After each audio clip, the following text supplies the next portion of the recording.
to it, like a salami almost, but we griddle it just like you would bacon, and it's out of control. So after you eat one of these massive sandwiches to fill your hangover up, and you're feeling all right, where are you going to go get your next drink at? There you go. Well, we kind of sidetracked. In 5 Points, it's a no-brainer because the 715 Club's the best bar in this neighborhood. Right. Yeah, and you're going out for a happy hour, and the best pizza in the neighborhood. Yeah, as well. Oh, thank you. But happy hour, I don't know. I'm kind of in the food scene, I'm kind of a lush. So, I like to drink a lot too. Yeah. Rhino's great. I mean, if I'm going out for a drink, Bar Faust opens at 4. So for me, happy hour starts earlier because I get home early for dinner with the family. But what I've recently fell in love with is also in this neighborhood is called Liberati. Yeah, that. Dude, what a happy hour, man. It's like $8, get you a drink and 2 freaking apps. I was fellatioing that menu. Yeah. Like, I was just drinking stacks of red wine, and then they bring me like bratwurst and like charcuterie board. It's insane. And so those guys are really awesome, the Italian dudes. We're actually doing a seminar with them on fresh mozzarella because we make fresh mozzarella every day at Lou's. And they're importing milk and culture from Italy to make like true Italian mozzarella, and I was like, oh cool, we're gonna be best friends. So we also like mozzarella. Yeah. So you want to plug that seminar? We will gladly come to that. Awesome, cool. Yeah, I think we're gonna do it on Monday. It's open doors, so like, yeah, I think he wants free cheese. Yeah, free cheese, man. So I'd say, like, in terms of a deal, I don't think you're going to beat that for a happy hour. That place is out of control. Yeah, and we mentioned that we had Scotty Stalton from Bonfire Entertainment. Heck yeah, love Scotty. Yeah, they just crushed Winter Wondergrass last weekend. We were up there. Yeah, it was we covered it every year. It's like the weekend before and the weekend after are always super nice in Steamboat, and somehow every freaking year it's 0 degrees. It was like 6 degrees when we were up. Our driver was saying the same thing. He was like, not a big deal. Our driver, Uber or whatever. He's like, it's like clockwork. Doesn't matter what weekend. Steamboat snows, Winter Wondergrass. And it did it. I went the first year they did it in Vail, like in the parking lot off 70. Totally, yeah. Fucking dumped on Sunday, and I didn't have like my snow jacket because it was nice beforehand. I was like buying all the gear. I think I told this story twice now, but I mean, it's crazy how they bring the guys. It's pretty nuts, man. That's a fun festival, though. Yeah, I mean, the food seems pretty incredible in Denver right now, and I'm really liking the way things are going. I think fine dining is continue to get better and better. You talk to Kelly, I think Wolf's Taylor is one of the best restaurants in Colorado, and to be honest, maybe in the country. I think it's top. It's the top and we've eaten a fair amount of them, and we love our friends over at Morin, Tavernetta. Yeah, I would say Tavernetta, Morin. Got to give Softa mad love, dude. No one was doing Israeli food in Colorado, and Alon came around and just blew it out of the water. It's like best pita and hummus you'll find. That pita is super good. Yeah. That whipped feta is come with it's incredible. It's so, I'll give his secrets away because I don't care. To do that, the traditional way Israelis make hummus, the reason it's so smooth, not just because it's so whipped, is because they take the husks off the chickpeas. No joke. So, like, all right, Chris, right there. A painstakingly thing. So the best way to do it, like on a bulk way, is you actually get dehydrated chickpeas. And you boil them in like a baking soda solution almost like for hours, and it loosens them up, and then you agitate them somehow, and then you go through and you literally by hand pick off the chickpea husk. So does he do that for Saba, Softa? Yeah. Man, that's wild. Yeah, and him too. He's getting locally milled flour for his pita. They're brewing some beer with New Belgium. Yeah. He's top notch, man. He's one of the best chefs, and he's James Beard chef. And then you talk about. Oh, nice. Yeah. You got to talk about Alex Seidel, who before Farm to Table was cool, was the Farm to Table man, and he's another. Their cheeses. We went incredible. Down there and hung out with Jimmy the Jimmy is awesome. That halo is no joke. Goats. Goat's milk brie. Yeah, we sell their products over at Lou's. We always suggest it on cheese boards, and so I love going to his places. We're doing an event at Softa with him and a couple other awesome chefs, and we always get to cook together up at Aspen Food and Wine. So it's a lot of fun. Hey, we're gonna go. We got our media. we're going to be up there. So hell yeah. Stick around. Yeah, dude, let's have fun, man. And then when we get kicked out, we'll just borrow your passes. Exactly, and we're talking about doing a one or two weed events up there as well. Weed and food. What's up? Yeah. So if you have a media pass that we need to apply for weed and these meals, we will definitely apply for those as well. Well, I guess you kind of answered we asked like what's your favorite restaurants to hit. Yeah, I mean forever, especially because they do I like places that do lunch too because having a kid, I don't go out to dinner as much as I used to. And the fact that Tavernetto did lunch was at least once a week I would eat there. So that you don't, now that you do have a little 3-year-old, when you and the lady do get to go out on a date night, where'd you go last? What was our last out meal? I think it was Safta, and then more and before that, Uchi. If you guys haven't been to Uchi, is awesome. We met Chef up in Aspen Food Wine this year, and man, they bring it. That food's incredible. And then even though I own a pizza place, it's a different style, and I eat there all the time, is Cart Driver. I get their sardines and that fresh baked bread. Oh yeah, I love that. I love that. Or oysters and pizza. It's happy hour, and then they do happy hour at late night too. Oh, do they really? Well, not what I consider late night. Our pizza place is open until 3, but they're open until midnight, which was late for Denver. So we eat there all the time.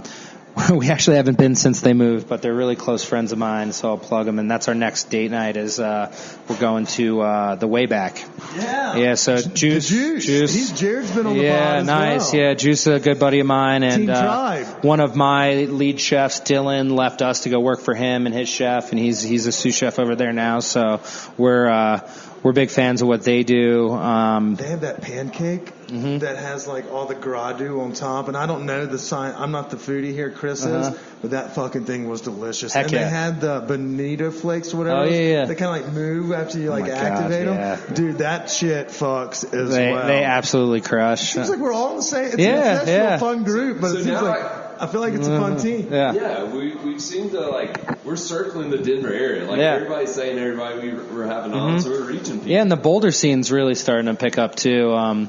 We're looking at expanding. Rosenberg's up there, the pizza up there, and we went up for a couple days, and I think Black Belly and Black Belly Butcher Shop, especially the Butcher Shop, are pushing the envelope. But he might be one of the best butchers in the country. He's making koji to ferment meat with, doing crazy shit that's next level. And it's just this is just what we do. It's nothing. He doesn't think he's doing anything special. I went up there with a cooler and just filled up with charcuterie and meat. I stocked up because I don't, go up to Boulder that often. Carita is Amos. Amos is one, he's Denver chef forever, and they bring the steakhouse to the next level up there, and they're doing really cool shit. Boulder's starting to pick up too, and I think the big movement in the food scene out here started when Frasca came on the scene. And Bobby Stuckey kind of showed people what wine service and hospitality was all about, and I think it just kind of snowballed from there. You got to pay a lot of homage to that opening crew at Frasca. 2 of the people that started there are still there, Matt and Rose. They're freaking awesome. We recently did a weed dinner with them, which was pretty incredible for Esquire magazine, so that article's coming out soon. Where the fuck was our invite for this? We're going to go hang out with Bobby on Monday, actually. Yeah, hit him up. He wasn't there. He's still an arm's length from the cannabis stuff. He's not sure I can understand whether he... And I guess the two worlds are very different, and a lot of people in the sommelier world might frown upon the cannabis world. So, but they're slightly mutually exclusive. Those that do, not everyone kind of likes food, not necessarily has the dime to go bust at Frasca, but those that are able to do that, they would also really enjoy herb. Oh yeah, my dad, if I could get my dad to start smoking weed, we would be enjoying meals a lot nicer than those that we usually do. Dude, it opens your eyes to some really dank shit. Well, I remember, this is even before weed was legal, and there used to be, they called them taste clubs, and I got invited to 1 or 2.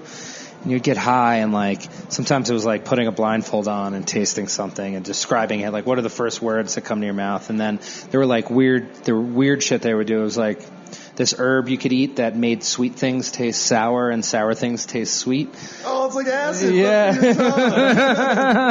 And this is fun. Yeah, and so I remember it's like, okay, eat the strawberry, cool. Now take a bong hit. Now eat the strawberry, and you're like, oh shit.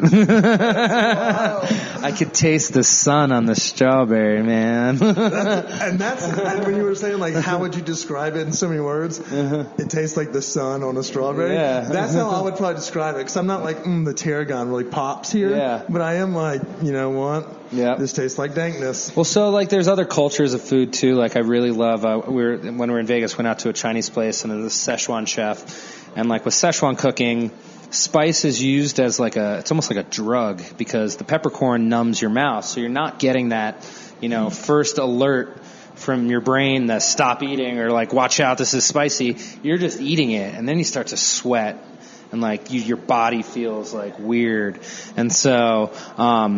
The only place I really go to here, there used to be a place called JJ's Seafood, and they closed. That was on like West Alameda, but that was like a legit Szechuan chef. Right now, probably the place I eat at the most is Tommy Lee's restaurants, Hop Alley.